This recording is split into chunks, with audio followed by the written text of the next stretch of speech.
ତେବେ ତାର ଦ୍ୱିତୀୟ ପ୍ରଶ୍ନ ହେଉଛି ଯେ ମାନବ ଜୀବନର ଚରମ ଲକ୍ଷ୍ୟ କ'ଣ ହେବା ଉଚିତ? ଚରମ ଲକ୍ଷ୍ୟ ଗୁଡେ କହିଲି ମାନବ ଜୀବନର ଚରମ ଲକ୍ଷ୍ୟ ହେଉଛି ଭଗବତ ଚିନ୍ତାଧାରା, ଭଗବତ ସାନ୍ନିଧ୍ୟ ଲାଭ କରିବା, ଭଗବତ ପ୍ରେମୀ ହବା। ଆଉ ଚରମ ଲକ୍ଷ୍ୟ ଆଉ କ'ଣ ଥାଏ? ଏଟା ହେବା ଦରକାର। କିନ୍ତୁ ମଣିଷ ଭିତରରେ ଯେଉଁ କ୍ଷୁଧାଟା ଅଛି ବା ମଣିଷ ଏଇ ଚରମ ଲକ୍ଷ୍ୟ ଯେଉଁଟା ଆପଣ ବୁଝେଇଲେ ଭଗବତ ପ୍ରାପ୍ତି, ଆମେ ତ ଭଗବତ ପ୍ରାପ୍ତି ପାଇଁକା ଆମ ଭିତରେ କ୍ଷୁଧାଟା ସୃଷ୍ଟି ହେଉନି ବା ତାକୁ ପାଇବା ପାଇଁ ଆମର ଯେତେ ପ୍ରବଳ ଇଚ୍ଛା ନୁହେଁ, ଆମ ଭିତରେ ଥିବା ଅଭାବକୁ ପାଇବା ପାଇଁ ସେତେ ଆମର ପ୍ରବଳ ଇଚ୍ଛା। ତେଣୁ ଏ ଲକ୍ଷ୍ୟର ଯେଉଁ ଦୁଇ ପ୍ରକାରିଆ ରହୁଛି ଯେ ଆପଣଙ୍କର ଲକ୍ଷ୍ୟ ବା ଗୁରୁବାଦର ଲକ୍ଷ୍ୟ ରହୁଛି ଯେ ଭଗବତ ପ୍ରାପ୍ତି, କିନ୍ତୁ ମଣିଷର ଲକ୍ଷ୍ୟ ରହୁଛି ତାର ଅଭାବ କେମିତି ବିମୋଚନ ହେବ।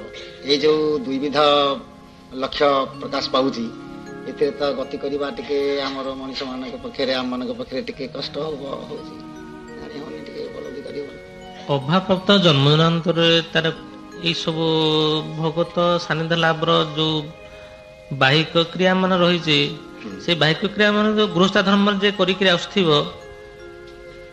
ତାର ଐଶ୍ୱର୍ଯ୍ୟ ପ୍ରାପ୍ତ ହେଇଯିବ। ବୈଷୟିକ ଐଶ୍ୱର୍ଯ୍ୟ କଥା ତମେ କହୁଛ, ପୂର୍ବ ଜନ୍ମରୁ ସେ କିଛି କିଛି କରିକି ଆସୁଥିବ, ତାପରେ ପୁଣି ଭୂମିଷ୍ଠ ଲାଭ କରିବ, ତାର ଦେହ କ୍ରମ ଅନୁଯାୟୀ ବଢିବ, ଐଶ୍ୱର୍ଯ୍ୟ ପ୍ରାପ୍ତ ହବ।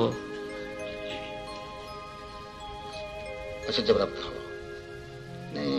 ମୁଁ କ'ଣ କହୁଛି କି, ମାନେ ମଣିଷ ଭିତରେ ତ କେବଳ ଐଶ୍ୱର୍ଯ୍ୟଟା ତ ଯଦି ଈଶ୍ୱରଙ୍କ ଏମିତି ସତ୍କର୍ମ କରୁ କରୁ ଐଶ୍ୱର୍ଯ୍ୟ ପ୍ରାପ୍ତି ହେବ, ତାହେଲେ ସେଇ ଐଶ୍ୱର୍ଯ୍ୟ ପ୍ରାପ୍ତି ତାର ବନ୍ଧନର କାରଣ ହବ। ବନ୍ଧନର କାରଣ ପୂର୍ବରୁ ବହୁ ମହାପୁରୁଷ ଜଣେଇ ଯାଇଛନ୍ତି, ଗୁରୁମାନେ ମଧ୍ୟ ଜଣେଇ ଯାଇଛନ୍ତି। ବନ୍ଧନର କାରଣ ବଞ୍ଚିବା ବଢ଼ିବା ପାଇଁ ଯେତିକି ଆମର ଆବଶ୍ୟକ, ଜଣେ ପରମାର୍ଥିକ ଜୀବନ ଯେତେବେଳେ ଗଠନ କରିବ, ସେ କେବଳ ବଞ୍ଚିବା ବଢ଼ିବାଟାକୁ ଲକ୍ଷ୍ୟ କରିବ। କେବଳ ବଞ୍ଚିବା ବଢ଼ିବାକୁ ଲକ୍ଷ୍ୟ କରିକି ସେ ଯିବ।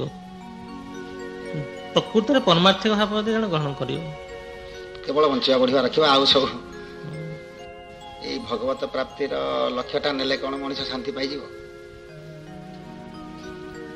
ଜୀବନ ମୁକ୍ତ ହବ। ତାକୁ ଇଏ ଦୁଃଖ ସବୁ ବିଷୟର ଦୁଃଖ ଲାଗିବନି। ବିଷୟ ଦୁଃଖ ଲାଗୁଛି ପୂର୍ବରୁ ବାସ୍ ଏଇ କର୍ମ ମାନ ସବୁ କରିନାହିଁ, ଗୃହସ୍ଥ ଧର୍ମରେ ଥିଲାବେଳେ ଏଇ ସବୁ କର୍ମ ମାନ ନ କରିବାରୁ ତାର ବୈଷୟିକ ଦୁଃଖ ଲାଗୁଛି, ଦାରିଦ୍ର୍ୟ ଜନ୍ମରେ ସେ ଜନ୍ମ ନେଉଛି।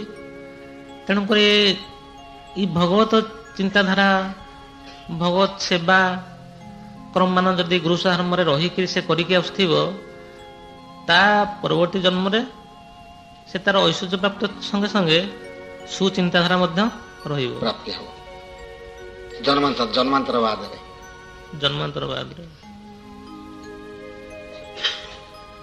ବର୍ତ୍ତମାନ ଆମେ ଯେଉଁ ବିଷୟର ଜଞ୍ଜାଳରେ ଅଛୁ, ଏଇ ଜଞ୍ଜାଳ ଭିତରେ ଏଇ ସତ୍କର୍ମ ମାନ ସବୁ କରିବା କ'ଣ ସମ୍ଭବ? ଯୋଉଟା କଲେ, ଯୋଉଟା ଆପଣ କହୁଛନ୍ତି ଆମକୁ ଯେ ଏଇଟା କଲେ, ତମେ ସେଇ ବିଷୟ ଅଞ୍ଜଳ ଭିତରେ ଆମକୁ ଜୋର କରି କରିବାକୁ ପଡିବ, ମନ ଭିତରେ ଦୃଢ଼ତା ଆଣିବାକୁ ପଡିବ। ନକଲେ କେମିତି ହବ? ମୋ ଭିତରେ ଧର୍ମ କଥା ଶୁଣିବାକୁ ଇଚ୍ଛା ହଉନାହିଁ, ମୁଁ ଜବରଦସ୍ତ ଦୃଢ଼ତା ଆଣିବି।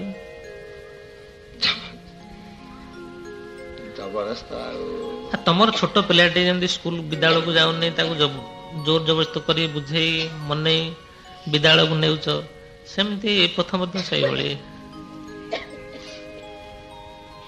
ସତ୍ସଙ୍ଗକୁ ମାନସିକ ମହୋତ୍ସବ କୁହାଯାଇଛି କାହିଁକି?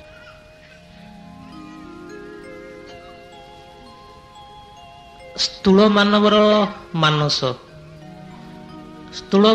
ମାନସ ଗତକାଲି କହିଥିଲି, ଆଜି ମଧ୍ୟ ଟିକେ ସଂକ୍ଷିପ୍ତ ଆଗରେ କହିଛି। କିଭଳି ଥାଏ ସ୍ଥୂଳ ମାନବର ମାନସ, କିଭଳି ଥାଏ? ଏଇ ବିଷୟ ଭୋଗରେ ସବୁବେଳେ ମାନବର ମାନସ ସବୁବେଳେ କଲ୍ୟାଣ ଦିଗରେ ଥାଏ, କଲ୍ୟାଣ ଉପରେ ଥାଏ। ମାନସିକ ମହୋତ୍ସବ ଯୋଉ ପ୍ରଶ୍ନ ପଚାରୁଛ ଯେ ମାନସିକ ମହୋତ୍ସବ, ସ୍ଥୂଳ ମାନବର ମାନସିକ ମହୋତ୍ସବ, ତାର ମାନସିକ ମହୋତ୍ସବ କଣ? ତମେ ଯେମିତି ମହୋତ୍ସବରେ ଭାତ ଡାଲି ତରକାରୀ ଖଟା ଖାଉଛ, ସେମିତି ତମ ଭିତରେ ମାନସିକ ମହୋତ୍ସବଟା କଣ?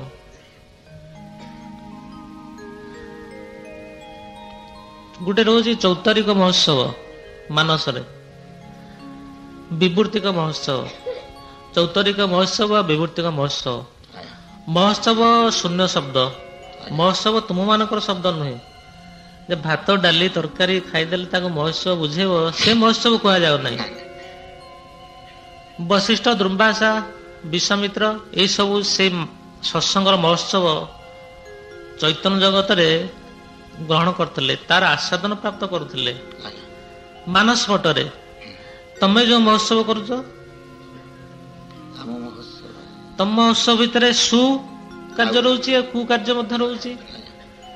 ତାଙ୍କର ମହୋତ୍ସବ ସତ୍ସଙ୍ଗ ମହୋତ୍ସବରେ କେବଳ ସୁସମ୍ପନ୍ନ କ୍ରିୟା ଗୁଡାକ ଥିଲା, ସୁଚିନ୍ତା ଥିଲା, ଜଗତ ପାଇଁ ସୁଚିନ୍ତା ଥିଲା। ଜଣେ ଯୋଗୀ ଯେତେବେଳେ ବ୍ରହ୍ମତ୍ୱ ପ୍ରାପ୍ତି ହେଇଯାଉଛି, ସେ ବ୍ରହ୍ମତ୍ୱ ପ୍ରାପ୍ତି ସେ ତ ଖୋଜି ବୁଲୁଛି, ପ୍ରଥମ ଅବସ୍ଥାରେ ଖୋଜି ବୁଲୁଛି, ଯେତେବେଳେ ପହଞ୍ଚି ଯାଉଛି ଆଉ ଖୋଜୁ ନାହିଁ। ପାଇସାରିଲା ପରେ ସେ କଣ କରୁଛି ନା ଜଗତ କଲ୍ୟାଣ ବାବଦରେ ଲାଗି ରହୁଛି, ଜଗତ କଲ୍ୟାଣରେ ତାର ଜ୍ଞାନ ବିଚରଣ କରୁଛି, କି ଜଗତକୁ ସେ ଚେତନା ଦଉଛି। ଯୋଗୀ ଯେତେବେଳେ ଜ୍ଞାନ ଅବସ୍ଥାରେ ପହଞ୍ଚି ଯାଉଛି, ସେ ଜ୍ଞାନ ଅବସ୍ଥାରେ ତାର 72 ମହୋତ୍ସବର ଗୁଣ, ମହୋତ୍ସବର ଗୁଣ, ସେ ଗୁଣରୁ ସେ 72ଟି ଆଲୋକ ତାର ମାନସପଟରେ ସବୁବେଳେ ଘୂର୍ଣ୍ଣନ କରେ। ଘୂର୍ଣ୍ଣନ କରିବା ଅବସ୍ଥାରେ ସେ କଣ କରେ ନା ତାର ଓଷ୍ଠ ଦେଶ ସ୍ମିତ ହାସ ଆକାରରେ ରୁହେ, ସେ ହସେ। ଲକ୍ଷ୍ୟ କରିଥିବ ବର ମାର୍ଗ ଅବସ୍ଥାରେ ଯୋଗୀ ସବୁବେଳେ ହସୁଥାଏ, ତାକୁ ସାଧାରଣ ଲୋକ ଟାହିଟା ପରା କରନ୍ତି, ଏ ଯୋଗୀ ଏମିତି ହସୁଛି କଣ? କିନ୍ତୁ ସେ କାହା ସହିତ ହସୁଛି? ତମ ସହିତ ସେ ହସୁ ନାହିଁ, ସେ ହସୁଛି ସେ ପରମପିତା ସହିତ ହସୁଛି। ସେ ପରମପିତା ସହିତ ସୂକ୍ଷ୍ମ କାରଣର ତାର ଲୀଳା ଅନୁଭୂତରେ ରହି ଚୈତନ୍ୟରେ ତାର ଚିତ୍ତକୁ, କୋଉ ଚିତ୍ତକୁ ନା ଗୁର୍ତ୍ତିକ ଚିତ୍ତ, ଚୈତନ୍ୟର ଯୋଉ ଗୁର୍ତ୍ତିକ ଚିତ୍ତ, ସେଇ ଚିତ୍ତରେ ଯୋଉ ରସ ନିର୍ଗତ ହୁଏ, ସେ ରସ ଆସେ ଯୋଗୀର ଖେଚନ ମୁଦ୍ରାକୁ। ସେ ଖେଚନ ମୁଦ୍ରାରେ ତାର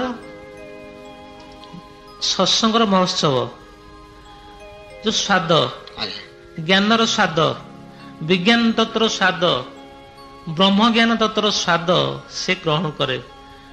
ଗ୍ରହଣ ଅବସ୍ଥାରେ ଚୈତନ୍ୟରେ ଥିବା ଗୁର୍ଜରିକ ଗୁହ୍ୟ କେନ୍ଦ୍ରରେ ସେ ସବୁ ଠୁଳ ହୋଇ ତାର ଆନନ୍ଦ ଅନୁଭବ କରିଥାଏ ମାନସ ପଟରେ। ତା ପାଖରେ ଥିବା ତାର ପାରିଷଦ ଗଣକୁ ମଧ୍ୟ ସେ ଶାନ୍ତିରେ ନେଇଯାଏ। ସେଇ ମହୋତ୍ସବ ଭିତରେ ସତ୍ସଙ୍ଗର ମହୋତ୍ସବର ଯୋଉ ଭାବର ଲୀଳା ଏସବୁ ପ୍ରତିପାଦନ କରେ ଶିଷ୍ୟମାନଙ୍କ ଆଗରେ। ସେଟାକୁ ସତ୍ସଙ୍ଗର ମହୋତ୍ସବ କୁହାଯାଏ।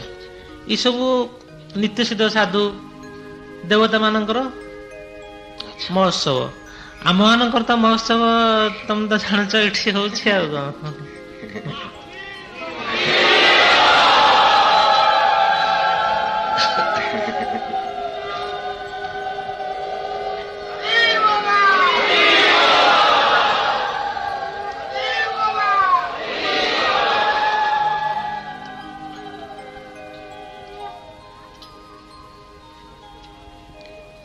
ଗ୍ରାହସ୍ଥ ଧର୍ମ ପାଳନ କିପରି କରାଯାଏ?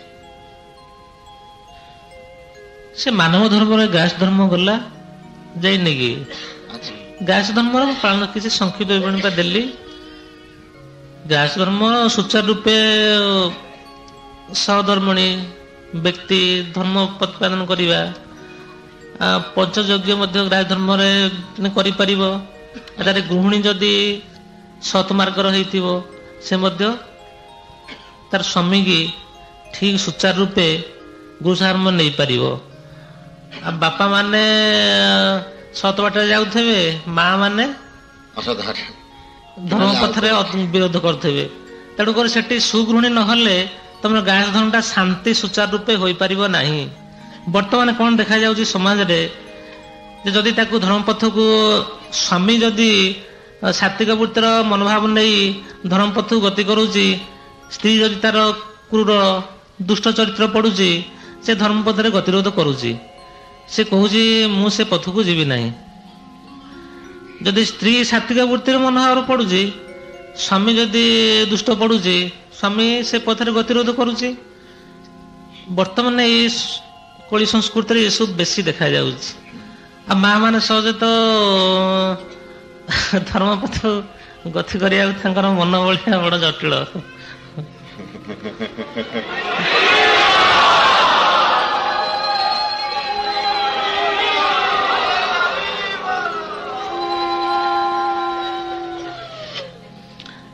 ତେଣୁକରି ମା ମାନଙ୍କୁ ମୋର ବିନମ୍ର ଅନୁରୋଧ ଯେ ଗୃହସ୍ଥାଶ୍ରମ ଶାନ୍ତି ଆଉ ସୁରକ୍ଷାର ସେମାନେ ହିଁ ଦାୟୀ। ସେମାନେ ପୁରୁଷକୁ ଧର୍ମପଥକୁ ଆଣିବା ସମ୍ପୂର୍ଣ୍ଣ ଦାୟୀ। ଏ ଘୋର ସଂକଟରୁ ମୁକ୍ତି ପାଇବାକୁ ହେଲେ ମା ମାନେ ସମ୍ପୂର୍ଣ୍ଣ ଦାୟୀ ଧର୍ମପଥରେ ପୁରୁଷକୁ ଆଣିବା ପାଇଁ। ସେମାନେ ଯଦି ଗତିରୋଧ କରିବେ ତାହେଲେ ପୁରୁଷ ଧର୍ମପଥକୁ ଯାଇପାରିବ ନାହିଁ। ଯଦି ପୁରୁଷ କୁପଥଗାମୀ ହେଇଯାଏ, ମା ମାନେ ସହଜରେ ଆଣିପାରିବେ, ଚାହିଁଲେ ସେ ଆଣିପାରିବେ। କିନ୍ତୁ ବର୍ତ୍ତମାନ ମା ମାନଙ୍କର ସମ୍ପୂର୍ଣ୍ଣ ଓଲଟ ନୀତି ହେଇଯାଉଛି। ସେ ପୁରୁଷ ଯଦି ତାର ଧର୍ମପଥକୁ ନ ଯାଉଛି, ଇଏ ସେଠି ଝଗଡି ଆରମ୍ଭ କରିଦଉଛି। ଇଏ ସ୍ଥଳେ ଦେଖାଯାଉଛି ଯଦି ପୁରୁଷ ଧର୍ମପଥକୁ ଗତି କରୁଛି, ଇଏ ଯଦି ଠିକ ସଧର୍ମିଣୀ ହେଇଥିବ, ତାହେଲେ ତାର ସେ ସହଯୋଗ ଆକାରରେ ଗୁରୁ ଗ୍ରହଣ କରିପାରିବ, ମନ୍ଦିରକୁ ଯାଇପାରିବ, ସୁଚାରୁରୂପେ ତା ଘରଟି ସେ ଚଳେଇ ପାରିବ। ଉଭୟ ଯଦି ଠିକ ସହଯୋଗୀ ହିସାବରେ ପରମାର୍ଥିକ ଭାବ ଆଣିବେ, ତାହେଲେ ଗୃହସ୍ଥାଶ୍ରମ ତାର ବଜା ହେଇକି ରହିପାରିବ। ତାର ପିଲାମାନେ ମଧ୍ୟ ତାଙ୍କ ଚାରିଚଳନକୁ ଲକ୍ଷ୍ୟ କରିକି ଗତି କରିପାରିବେ, ଆଧ୍ୟାତ୍ମିକ ପଥରେ ଗତି କରିପାରିବେ। ଯଦି ପିତାମାତା ଚାଲିଚଳନ ଭିନ୍ନ ପ୍ରକାର ହବ, ପିଲା ମଧ୍ୟ ସେଇଭଳି ସେମିତି ହେଇଯିବ। ଏଠାରେ ବର୍ତ୍ତମାନ ଏଇ ଯୋଉ ସବୁ ବ୍ୟତିକ୍ରମ ହେଇଯାଇଛି, ଏ ବ୍ୟତିକ୍ରମ ଭିତରେ ଯୋଉ ଦ୍ୱନ୍ଦ୍ୱ ଲାଗିଛି, ଇଏ ଏମିତି କଣ ସମାଧାନ ହେଇପାରିବ?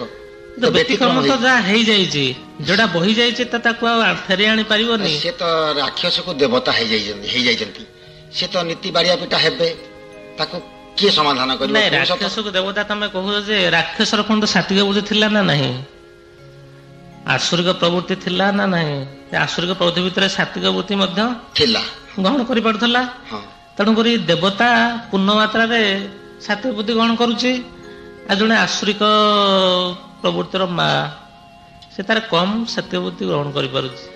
ହେଲେ ତାରି ଭିତରେ ତାଙ୍କ ଭିତରେ ବୁଝାପଣା ହେଇ ସୁସମ୍ପନ୍ନ ହେଇପାରିବେ। ଆଉ ସେ ଆଉ ବୁଝାମଣା କେମିତି ହବ? ସେ ତ ନିଶ୍ଚିନ୍ତ ବୁଝାମଣା ହେଇପାରିବେ। ସେ ତ ଦେବତା ଅସୁରର କଣ ବୁଝାମଣା କୋଉଠି ହୁଏ? ହଁ, ବୁଝାମଣା ହଉଛି, ହବନି କାହିଁକି?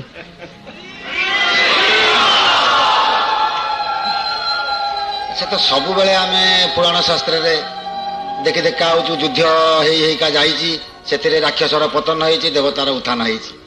ତେବେ ଏମିତି ଏଇ ଯୋଉ ସୃଷ୍ଟିଟା ବର୍ତ୍ତମାନ କଳିର ଶେଷ ସମୟରେ ଯୋଉ ଗଣ୍ଡଗୋଳିଆ ହେଇଯାଇଛି, ଏଥିପାଇଁ ଆପଣ କଣ ତାର ପ୍ରତିକାର ବିଧାନ ପ୍ରଭୁତ ନିଜେ? ନାଇଁ, ଗୃହସ୍ଥାଶ୍ରମରେ ସ୍ୱାମୀ ଆଉ ସ୍ତ୍ରୀ, ସ୍ୱାମୀର କେତେକ ଭାବ ସ୍ତ୍ରୀ ଗ୍ରହଣ କରୁଛି, ସ୍ତ୍ରୀର କେତେକ ଭାବ ସ୍ୱାମୀ ଗ୍ରହଣ କରୁଛି। ପୂର୍ଣ୍ଣ ଭାବରେ ସ୍ୱାମୀ ସ୍ତ୍ରୀର ଭାବ ଆଦାନ ପ୍ରଦାନ ହେଇପାରେ ନା। ସେଇଭଳି ମଧ୍ୟ ଅସୁର ଆଉ ଦେବତାର ନୀତି ସେଇଭଳି। ସ୍ତ୍ରୀର 12ଟି ଭାବ ସ୍ୱାମୀ ଗ୍ରହଣ କରୁଛି, ସ୍ୱାମୀର 8ଟି ଭାବ ସ୍ତ୍ରୀ ଗ୍ରହଣ କରୁଛି। ଏଭଳି ମଧ୍ୟ ଘର ସଂସାର ଭିତରେ ପ୍ରତ୍ୟେକ ଘରେ ଦେଖାଯାଉଛି। ସେଇ ଭାବର ଆଦାନ ପ୍ରଦାନ ନେଇ ଭଲ ପାଇବାଟା ତାଙ୍କର ଗଢି ଉଠୁଛି। କ୍ୱଚିତ ଝଗଡି ହେଇଯାଉଛି, ପୁଣି ସେଟା ନିଷ୍ପତ୍ତି ଉପରକୁ ଚାଲି ଆସୁଛି। ସେଇ ନିଷ୍ପତ୍ତି ଉପରେ ଆମେ ସବୁବେଳେ ଚାହିଁବା ସାତ୍ଵିକ ଭାବ, ସତ୍ପାତ୍ର ଦାନ, ସାଧୁ ବୈଷ୍ଣବ ମାନଙ୍କ ପ୍ରତି ଭକ୍ତି ଭାବ, ସେବା, ଏସବୁ ଲକ୍ଷ୍ୟ ଭିତରକୁ ଆଣିବା ଆବଶ୍ୟକ। ବର୍ତ୍ତମାନ ଖାଲି ତ ଏଇ ଗୃହସ୍ଥ ଜୀବନ କହିଲେ ଖାଲି ସ୍ୱାମୀ ସ୍ତ୍ରୀ ତ ଗୃହସ୍ଥ ନୁହନ୍ତି, ସେଥିରେ ବାପ ପୁଅର ସମ୍ପର୍କ ରହୁଛି, ଆଉ ମା ଝିଅର ସମ୍ପର୍କ ରହୁଛି, ବାପ ଝିଅର ସମ୍ପର୍କ ରହୁଛି। ବାପ ପୁଅର ସମ୍ପର୍କ ଯୋଉଟା କହୁଛ ସେଟା ଜନ୍ମ ସଂସ୍କାରକୁ ପଳେଇଯିବ। ପିତାମାତା ତମର ଯୋଉଭଳି ଯୋଉଟା ରହିଛି ଆମର ମାତା ପିତା ସଂଯୋଗ କାଳେ ଭିଜା ଲେଖେ କପାଳେ, ତମର ସଂଯୋଗ ପ୍ରକ୍ରିୟା ମନେକର ପୂର୍ଣ୍ଣିମା ସଂକ୍ରାନ୍ତି ଯଦି ବିନ୍ଦୁ ସ୍ଥାପନା ହଉଛି ସେଇ ଅନୁଯାୟୀ ଶିଶୁ ମଧ୍ୟ ଆସୁଛି ସେଇ ଚରିତ୍ରର ଭାବ ନେଇକି। ଆମର ତ ବନାଶ୍ରମ ଲୋପ ହେଇଗଲା, ବନାଶ୍ରମ ଧର୍ମରେ ଏଇସବୁ ଶିକ୍ଷା ଗୁଡାକ ଦେଖାଯାଇଥାଏ। ତମେ ବିବାହ କଲ, କେଉଁ କେଉଁ ତିଥିରେ ସ୍ତ୍ରୀ ସବାସ କରିବ, ସେଇ ସବାସରୁ ଗୋଟେ ସୁସନ୍ତାନଟି ଆସିବ, ସୁସନ୍ତାନ ସେଇଭଳି ଚରିତ୍ରବାନ ହେବାର ଆବଶ୍ୟକ। କିନ୍ତୁ ବର୍ତ୍ତମାନ ବନାଶ୍ରମ ଲୋପ ହେଇଯାଇଛି, କିନ୍ତୁ ଆମର ସବାସ କ୍ରିୟାର ବିଧି ବିଧାନ ଏସବୁ କିଛି ଆମ ଭିତରେ ନାହିଁ। ସେଇ ଅନୁଯାୟୀ ସ୍ରଷ୍ଟାଙ୍କର ଫଳ ଆସୁଛି, ତା ଭିତରେ ଚୋର ସନ୍ତାନ ଆସୁଛି, ସାଧୁ ସନ୍ତାନ ଆସୁଛି, ବୁଦ୍ଧିବ ସମ୍ପନ୍ନ ସନ୍ତାନ ଆସୁଛି, କାବ୍ୟ କବିତା ଲେଖିବା ସନ୍ତାନ ମଧ୍ୟ ଚାଲି ଆସୁଛି। ତେବେ ତ ସାଗରେ ସବୁ ଏମିତି ନା ବ୍ୟତିକ୍ରମ ହେଇଯାଇଛି, ୟାକୁ କେମିତି କଣ ସମାଧାନ ହବ? ଏଥିରେ କିଛି ଉପାୟ ସମାଧାନ ପଥ ଆସିଯିବ। କଣ କଲେ ମହାବିପତ୍ତି ସତ୍ତ୍ୱେ ଶରଣାଗତି ମିଳିଥାଏ?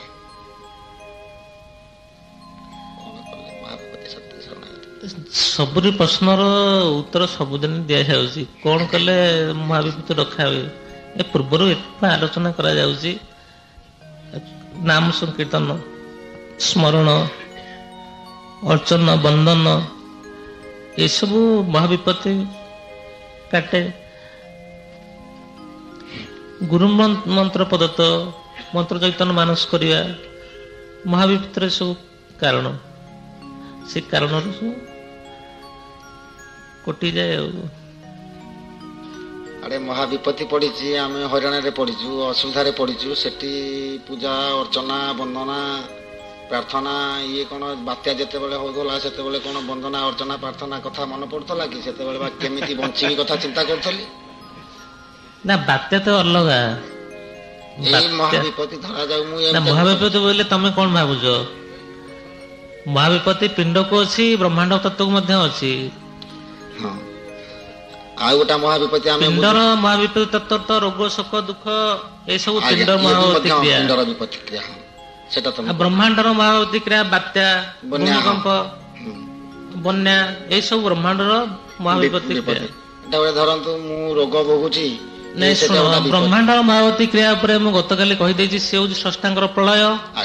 ମହାବିପତ୍ତି ସ୍ରଷ୍ଟାଙ୍କର ହଉଛି ପ୍ରଳୟ। ସେ ପ୍ରଳୟ ଚକ୍ର ମଧ୍ୟ ଯେ ଚାଲି ଯାଉଛି ସେଥିରେ ମଙ୍ଗଳ ଅଛି, ସେ ବ୍ରହ୍ମତ୍ୱ ପ୍ରାପ୍ତି ହେଇଯାଉଛି, ବିଷ୍ଣୁମଣ୍ଡଳରେ ତାଙ୍କର ଆତ୍ମାଟା ପହଞ୍ଚି ଯାଉଛି। ସେ ବିଷୟରେ ଆମର କିଛି ଜାଣିବାର ନାହିଁ। ଆଉ ଏଇ ଯୋଉ ଦୈହିକ ଏଇ ଯୋଉ ଦେହର ଯୋଉ ମହାବିପତ୍ତି ଆସୁଛି, ଦେହଗତ ମହାବିପତ୍ତି କୁହାଯାଇଛି, ରୋଗ ବ୍ୟାଧି ଯନ୍ତ୍ରଣା କୁହାଯାଉଛି। ସେଟା ମାନସିକ ମହୋତ୍ସବ, ସତ୍ସଙ୍ଗ ମହୋତ୍ସବ ରହିଛି, ଦେହାନ୍ତ ମହୋତ୍ସବ ରହିଛି, ଚକ୍ଷୁର ମହୋତ୍ସବ ରହୁଛି, ଶ୍ରବଣେନ୍ଦ୍ର ମହୋତ୍ସବ ରହୁଛି। ପ୍ରତ୍ୟେକ ମହୋତ୍ସବଟାକୁ ଆମେ ଗ୍ରହଣ କରିବା। ଦୈତ୍ୟ ଅଦୈତ୍ୟବାଦ ତତ୍ତ୍ୱର ପ୍ରଚାର ପ୍ରସାର ଭିତରେ ବସୁଧୈବ କୁଟୁମ୍ବକ ସଦ୍ଭାବନାର ଆବଶ୍ୟକତା କାହିଁକି? ଦ୍ୱୈତ ଅଦ୍ୱୈତ ଭାବ ତମେ କଣ ବୁଝ କହିଲ? ଦ୍ୱୈତ ଭାବ ଅଦ୍ୱୈତ ଭାବ, ଦ୍ୱୈତ ଅଦ୍ୱୈତ ଭାବ ଆମେ ଏକେଶ୍ୱରବାଦ ଆଉ ମାଧ୍ୟମ ଦୁଇଟା ତ କଥା। ଏକେଶ୍ୱର ରହୁଛି, ଜଣେ ଏକେଶ୍ୱରବାଦରେ ଯାଉଛି, ଜଣେ ମାଧ୍ୟମ ଦେଇ ଯାଉଛି, ଜଣେ ସଂସାରୀ ଆଉ ଜଣେ ସନ୍ନ୍ୟାସୀ। ଏସବୁ ସବୁ ସ୍ରଷ୍ଟାଙ୍କର ଏସବୁ ଲୀଳା। ଦ୍ୱୈତ ଅଦ୍ୱୈତ ସୃଷ୍ଟି ଆରମ୍ଭରୁ ମଧ୍ୟ ରହିଛି। ତାଙ୍କ ଲୀଳାର ପ୍ରକଟ ଏଇ ଦ୍ୱୈତ ଆଉ ଅଦ୍ୱୈତ କ୍ରିୟା ସୃଷ୍ଟି କେମିତି ହେଇଛି ନା, ହିରଣ୍ୟଗର୍ଭର ରୌଷ୍ଟିକ ଦ୍ୱାରରୁ ଦ୍ୱୈତ ଆଉ ଅଦ୍ୱୈତ ଯେତେକ ନୀତି ନିୟମ ଅଛି ସେଇ ନୀତି ନିୟମ ମୁନି ଋଷିଙ୍କ ଦ୍ୱାରା ଧରାପୃଷ୍ଠକୁ ଆସିଛି। ମୁନି ଋଷି ସେ ନୀତି ନିୟମଟାକୁ ପ୍ରୟୋଗ କରି, ସେତେବେଳେ ବନାଶ୍ରମ ଧର୍ମ ଥିଲା ସତ୍ୟ ଯୁଗରେ, ସେ ବନାଶ୍ରମ ଧର୍ମ ଦ୍ୱାରା ଆଶ୍ରମ ଧର୍ମର ଯେତେକ ନିୟମ ଯେତେକ ପଦ୍ଧତି ସବୁ ପାରିଷଦଙ୍କ ଦ୍ୱାରା ସେ ବିତରଣ କରୁଥିଲେ। ଦ୍ୱୈତ ଆଉ ଅଦ୍ୱୈତର ନୀତିଟାକୁ ଦୃଢ଼ ହିସାବରେ ରଖୁଥିଲେ। ବାଦାନବାଦ ନଥିଲା। ସେ କହୁନଥିଲା ଯେ ପ୍ରତ୍ୟେକ ମୁଁ ପହଞ୍ଚିଯିବି, ତୁ ମାଧ୍ୟମ ଦ୍ୱାରା ପହଞ୍ଚି ପାରିବୁନୁ, କି ମାଧ୍ୟମ ଦ୍ୱାରା ପହଞ୍ଚି ହବ, ପ୍ରତ୍ୟେକ ପହଞ୍ଚି ହବନି। ତାଙ୍କ ଭିତରେ ଏଭଳି ବାଦାନବାଦ ନଥିଲା। ବର୍ତ୍ତମାନ ଯେମିତି ଆମର ସାମ୍ପ୍ରଦାୟିକ ବାଦନବାଦ ଦ୍ୱନ୍ଦ୍ୱ ରହୁଛି ସେମାନଙ୍କର ସେଭଳି ନଥିଲା। ତାହେଲେ ସେ ତ ଗୋଟା ଦିଟା ପାର୍ଥକ୍ୟ ଜିନିଷ ଦିଟା ରହିଛି। ବର୍ତ୍ତମାନ ସନ୍ନ୍ୟାସୀ ଯେଉଁମାନେ ହେଇଛନ୍ତି ସେମାନେ ସଂସାରକୁ ତ୍ୟାଗ କରିବାକୁ କହୁଛନ୍ତି, ସଂସାରୀ ମାନେ କହୁଛନ୍ତି ତୁମେ ସନ୍ନ୍ୟାସ ତ୍ୟାଗ କରିକିରି ସଂସାରୀ ହୁଅ, ସନ୍ନ୍ୟାସୀ କହୁଛନ୍ତି ତୁମେ ସଂସାର ତ୍ୟାଗ କରିକିରି ସନ୍ନ୍ୟାସୀ ହୁଅ। ବା ସେ ଗୋଟିଏ ଈଶ୍ୱରକୁ ସ୍ୱୀକାର କଲା ବେଳକୁ ଆମେ ସୃଷ୍ଟିର ବହୁତ୍ୱକୁ ସ୍ୱୀକାର କରୁଛୁ। ଏଇ ଯୋଉ ମତଭେଦ ଅଛି। ତାହେଲେ ତମେ କୁହ ସୃଷ୍ଟି ଆରମ୍ଭରୁ ଏ ପର୍ଯ୍ୟନ୍ତ ଯେତେ ମହାମନୀଷୀ ମାନେ ଆସିଛନ୍ତି, ଯେତେ କୋଉ ଧର୍ମଗୁରୁ ଆସିଛନ୍ତି, ବର୍ତ୍ତମାନ ବହୁଳ କୋଉଟା ସୃଷ୍ଟିରେ ବହୁଳ କୋଉଟା ଦେଖାଯାଉଛି? ବହୁଳ ହଉଛି ସଂସାରୀ ଦ୍ୱୈତବାଦ ସଂସାରୀ। ତେଣୁକରି ସେଇ ସ୍ରଷ୍ଟାଙ୍କର ସେ ନିୟମ, ସ୍ରଷ୍ଟାଙ୍କର ସୂକ୍ଷ୍ମ ଦୃଷ୍ଟି, ସ୍ରଷ୍ଟାଙ୍କର ମଧ୍ୟ ସେ ଆଶିଷ। ତାଙ୍କର ଦ୍ୱୈତ ରହିବ, ଅଦ୍ୱୈତ ମଧ୍ୟ ରହିବ, ଅଦ୍ୱୈତ ବି ରହିବ। ତାଙ୍କ ଇଚ୍ଛା ମତେ ସେ ହେଇଛି, ଆଉ ସେଠି ଆମେ ଗ୍ରହଣ କରିଯିବା, ତାପରେ ଆଉ କିଛି ପ୍ରଶ୍ନ ଉଠାଉନି।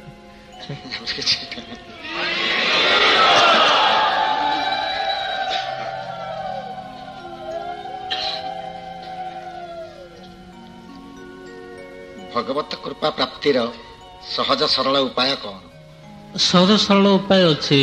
ଏ ଯୁଗରେ ଆମର ପ୍ରାଣ ଶକ୍ତି କେଉଁଠି ଅଛି? ରକ୍ତ ମାଂସରେ ପ୍ରାଣ ଶକ୍ତି ଅଛି। ଆଉ ରକ୍ତ ଚର୍ମ ପ୍ରାଣ ଶୁଖିଗଲେ ଆମର ଜୀବନ ଚାଲିଯିବ। ପେଟରେ ଆହାର ନ ରହିଲେ ଠାକୁରଙ୍କୁ ଡାକି ପାରିବାନି। ଧ୍ୟାନରେ ବସିଛି, ମଶା କାମୁଡୁଛି, ସବୁ ଜାଗା ମନ ମଶା ଉପରେ। ତେଣୁ କଣ ପାଇଁ ହଉଛି ନା ଚର୍ମ ଶକ୍ତିରେ ଗୋଟେ ପ୍ରାଣ ରହୁଛି। ଚର୍ମ ଶକ୍ତିରେ ପ୍ରାଣ ଥିବାରୁ ସବୁ ଯାକ ମନ ମଶା ପାଖରେ ରହିଯାଉଛି, କି ପିମ୍ପୁଡି ପାଖରେ ରହିଯାଉଛି, କି କିଏ ଡାକୁଛି ସିଆଡକୁ ମନ ଚାଲି ଯାଉଛି। ଏଇ ଯୁଗରେ ସହଜ ଉପାୟ ହଉଛି କେବଳ ନାମକୁ ଆମେ ସ୍ମରଣ କରିବା। ଭଲ ଭାବେ ତ କ୍ରିୟା ଯୋଗୀ ଗଢି ହେଇପାରିବାନି, ଧ୍ୟାନରେ ବସି ପାରିବା ନାହିଁ। ବହୁତ ସମୟ ଧରି କଣ ଆମେ ଧ୍ୟାନରେ ବସି ପାରିବା? ତେଣୁକରି ନାମ ସ୍ମରଣ ହିଁ ଶ୍ରେଷ୍ଠ। ନାମ ସ୍ମରଣ ଯଦି ଶ୍ରେଷ୍ଠ, ସ୍ମରଣ ତ ମାନସ ପଟରେ ହୁଏ। ଆମ ମାନସ ତ ଦ୍ୱନ୍ଦ୍ୱପୂର୍ଣ୍ଣ। ତୁଣ୍ଡରେ ଆଗେ କରିବ। ମାନସ ସେ ଦ୍ୱନ୍ଦ୍ୱକୁ ଲକ୍ଷ୍ୟ କରିବା କୁହାଯାଉଛି। ଆଗେ ତୁଣ୍ଡରେ କରିବ, ତୁଣ୍ଡରେ ନାମ କରୁ ତାର ମାନସ ପଟକୁ ଯିବ। ରାସ୍ତାରେ ଚାଲି ଯାଉଛ, କେତେବେଳେ ତମ ଫାଙ୍କା ଯେତେବେଳେ ମିଳୁଛି ସେତେବେଳେ ନାମ କରିବ। ସକାଳେ ସନ୍ଧ୍ୟାରେ ନାମ କରିବ। ସମୟ ଯେତେବେଳେ ପାଇବ ସେତେବେଳେ ମଧ୍ୟ ନାମ କରିବ। ଯିଏ ଗୁରୁପଦ ମନ୍ତ୍ର ପାଇଥିବ ସେ ମନ୍ତ୍ରକୁ ସ୍ମରଣ କରିବ।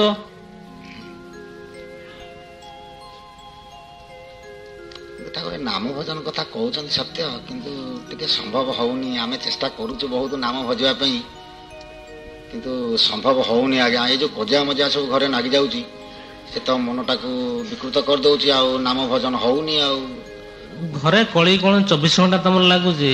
ନାଇଁ ଠାକୁର, ସେ ଯୋଉ ଟିକେ ଲାଗି ଯାଉଛି ସେ ତ 24 ଘଣ୍ଟା ଲଙ୍ଗର କରିଯାଉଛି। ଆଉ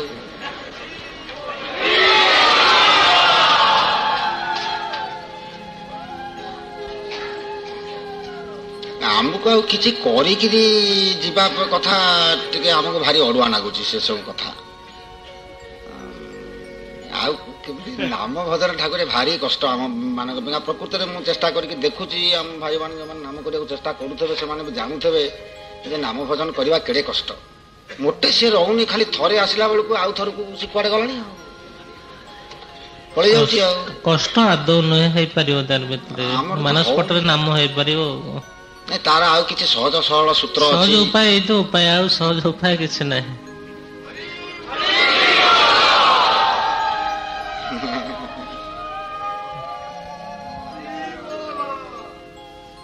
ଠାକୁରଙ୍କର ଶ୍ରୀତୁଣ୍ଡରେ ଶ୍ରୀମୁଖରେ ଶୁଣିଲେ ଆମର ଯୋଉ ସଦ୍ଭାବନାର ବିଷୟବସ୍ତୁର ସୂଚି, ତେବେ ଶେଷ ବାର୍ତ୍ତା 2 ମିନିଟ୍ ପାଇଁ ସଦ୍ଭାବନା ବାର୍ତ୍ତା ସେ ଦେବେ ଜାତି ଉଦ୍ଦେଶ୍ୟରେ। ଇଚ୍ଛାମୟ ତାଙ୍କ କୃପାରୁ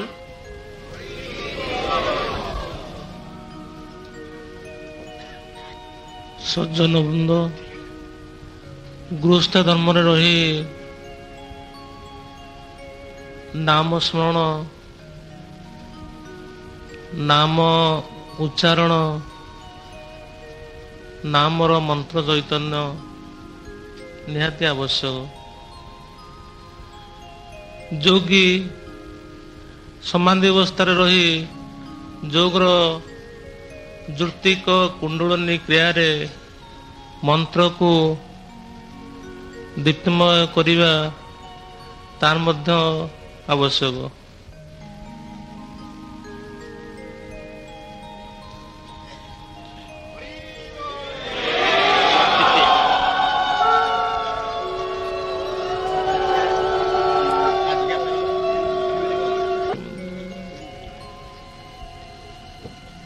ଏବେ ଠାକୁରଙ୍କର ଆଦେଶ ଏ ଉଦ୍ଯାପନୀ ଉତ୍ସବ ଏଇଠି ସାଙ୍ଗ ହେଲା। ହରି ଓମ୍ ଶରଣମ୍ ଶ୍ରୀ କେଶବ ଚନ୍ଦ୍ରାୟ ରାମ ନାରାୟଣମ୍ କୃଷ୍ଣ ଦାମୋଦର ବାସୁଦେବଂ ହରି ଶ୍ରୀଧରମ୍